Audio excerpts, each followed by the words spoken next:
Voilà, et je sais que le travail humain sera jamais totalement, possiblement remplaçable, mais probablement que ça peut avoir un impact sur l'emploi. Si on tend vers cette technologie, il y a fort à parier que beaucoup de postes d'ouvriers vont disparaître. Tous les emplois des chauffeurs de taxi, chauffeurs de bus, livreurs en tout genre. Mais oui, mais c'est vrai qu'il va y avoir une perte d'emploi terrible. Et les chauffeurs, c'est vrai, les taxis, les chauffeurs, c'est pas possible, les routiers. Parce qu'il y aura peut-être certainement aussi des camions comme ça, autonomes. Et les bus et tout. Mais alors ça va être la cata, ça va être la... ça va être... Non mais c'est pas possible quoi. Comment on va faire? Beaucoup de gens en misère en fait.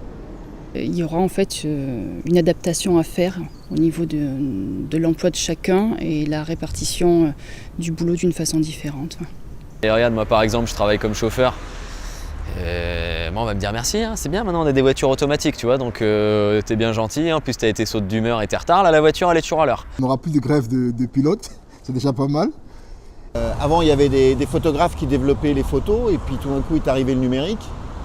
Et il y a eu des milliers de gens qui ont perdu leur emploi. Certes, au départ, il va falloir les fabriquer, ces voitures autonomes.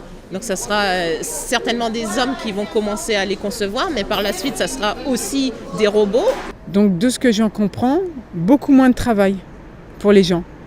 Donc beaucoup de chômage. Je pense que certains postes vont être créés sur de l'ingénierie, mais on va avoir une destruction d'emplois.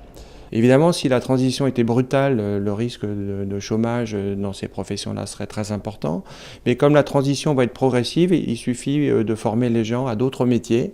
Tu peux rentrer chez toi puis tu peux te chercher un autre métier. On pourra voir émerger de nouveaux métiers, de nouvelles activités qui auront trait par exemple à l'entretien de ces véhicules, à l'entretien de ces flottes de véhicules.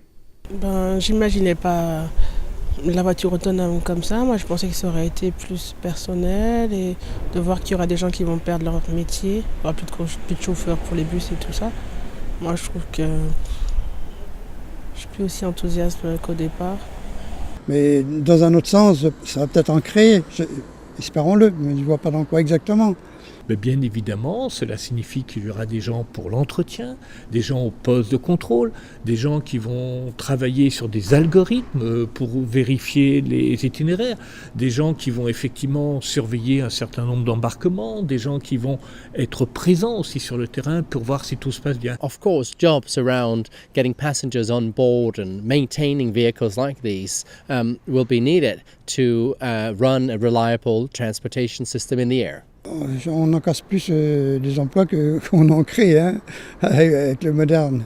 Après, je pense que les sociétés évoluent et les emplois changent et c'est aussi normal qu'il y ait des métiers qui disparaissent et des métiers qui se créent. Avec la 4e révolution industrielle en cours, dont fait partie finalement le véhicule autonome, il y a toute une série d'emplois qui vont disparaître, plutôt des emplois peu qualifiés. Et donc ça va poser la question du revenu universel. Si finalement on a d'une manière ou d'une autre une forme de revenu universel, pourquoi pas s'entourer de robots pour faire toute une série de travaux qui ne sont pas spécialement gratifiants.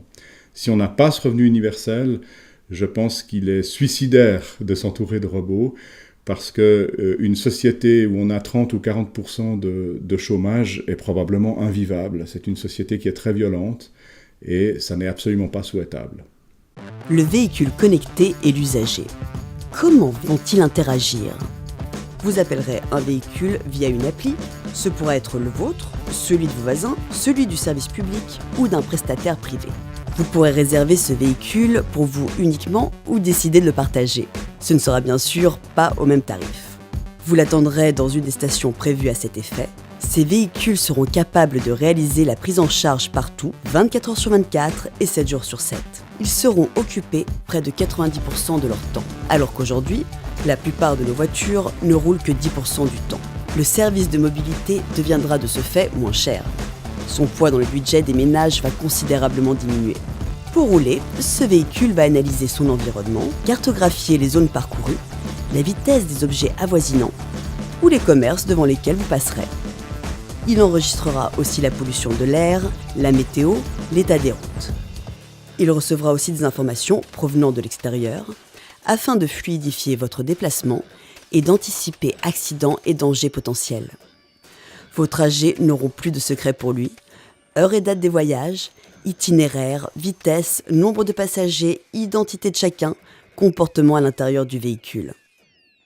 Comme le véhicule vous aura reconnu, il pourra sélectionner votre radio ou votre style de musique préféré et proposera des activités en ligne. Les véhicules autonomes seront de gigantesques éponges à données. Les scientifiques ont d'ailleurs du mal à estimer la quantité de données qui sera ainsi générée. On a tous les éléments pour un pistage en règle. Moi je trouve ça plutôt inquiétant a priori. En même temps, on est déjà dans un monde où les données sont collectées tout le temps, donc j'ai l'impression qu'on va pas vraiment pouvoir y échapper et que même si maintenant on a l'impression qu'on n'est pas encore, qu'on n'en est peut-être pas encore arrivé là, dans la réalité on y est déjà quoi. On est fichés de partout, ils savent tout sur nous. Tout ça, c'est un peu intrusif. Si le mari est censé être au travail alors qu'au final il est dans une petite ville que madame ne connaît pas, ça va être problématique aussi.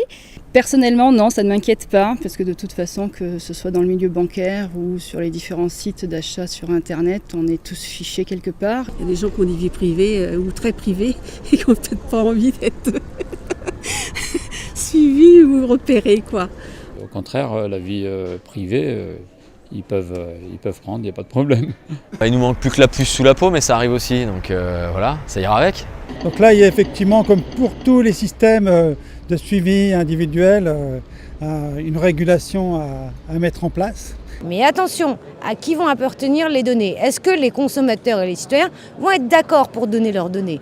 It has to be up to the individual to choose to participate in these systems, not be forced on them. I think that's the key for me. That's your decision, right? Because now, because you own it, you can decide if you want to sell it or if you want to give it away for free. The kind of visuals you're seeing behind me are about trying to use data to understand how to better serve members of the public and how to improve transportation infrastructure services so that citizens can move around more easily.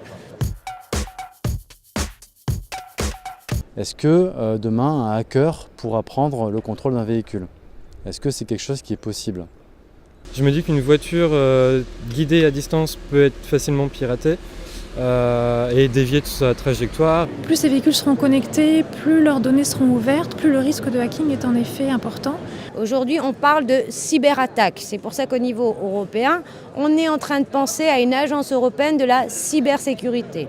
Le problème, il y aura des piratages, c'est sûr et certain. J'avais déjà entendu parler des drones, mais pas de cette dimension-là, qui pourraient nous faire aller à droite, à gauche, des nouveaux trajets en drone. C'est complètement fou. Vous voulez dire qu'un drone va nous prendre et on va se déplacer en drone, mais on va être dans le drone ou à l'extérieur du drone? C'est séduisant, hein, ça c'est clair. J'ai vraiment hâte de voir ça, je suis très curieuse de voir ça. In the air, we'll have what we call urban air mobility. This is electrical autonomous flying vehicles which can get us through from A to B faster and reliably and smooth.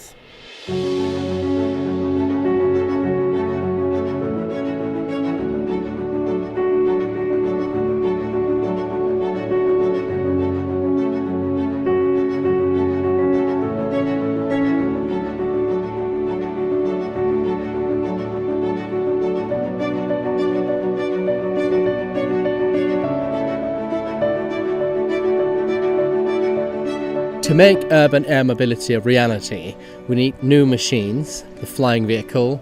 We also need new urban infrastructure, places to land and take off, with charging facilities for rapid turnaround times. Par exemple, voir un ciel rempli de drones, au niveau du bruit, ça peut être désagréable pour les gens qui marchent dans la rue, dans la ville, qui font une balade tout simplement.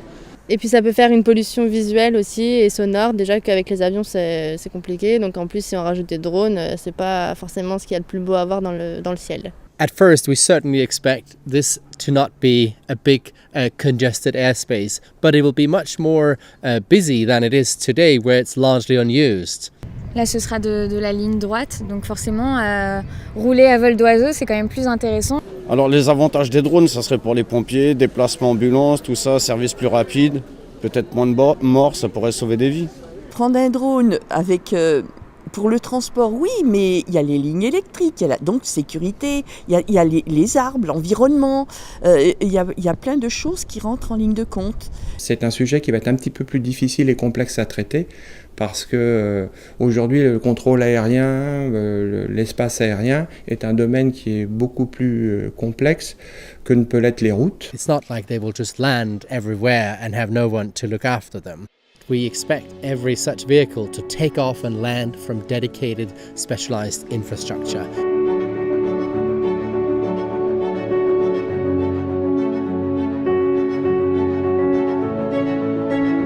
I think many people desire to live in the countryside, but it's not possible because most jobs and economic opportunities are in our cities, and increasingly so. Longer and faster transportation options like aerial mobility could allow you to live also in the countryside in the future. Mais il faut rester à savoir combien ça va coûter de l'autre côté. Together with digital technology which can allow us to pool passengers into the same vehicle could drastically reduce the price towards that of a taxi. Je pense qu'il y aura pas mal de personnes qui n'oseront pas monter dans ce genre de véhicule, très certainement. Moi, oui. The vehicles will be connected with sensors and systems which will automatically diagnose the health of a vehicle. Forcément, c'est un progrès immense. Non seulement ça pourrait être bien, mais ça sera formidable. Il n'y aurait plus de bouchons. Airbus is developing 2 vehicles which will be tested this year and next year in first prototypes. We expect that by 2020 the first people will start coming into them, and by 2022 or 2023 commercial services could be launched. Une ville pétillante de voitures bulles rondes qui volent. What are your fears and concerns about such a new transportation system, and how would you like to be involved to get these overcome?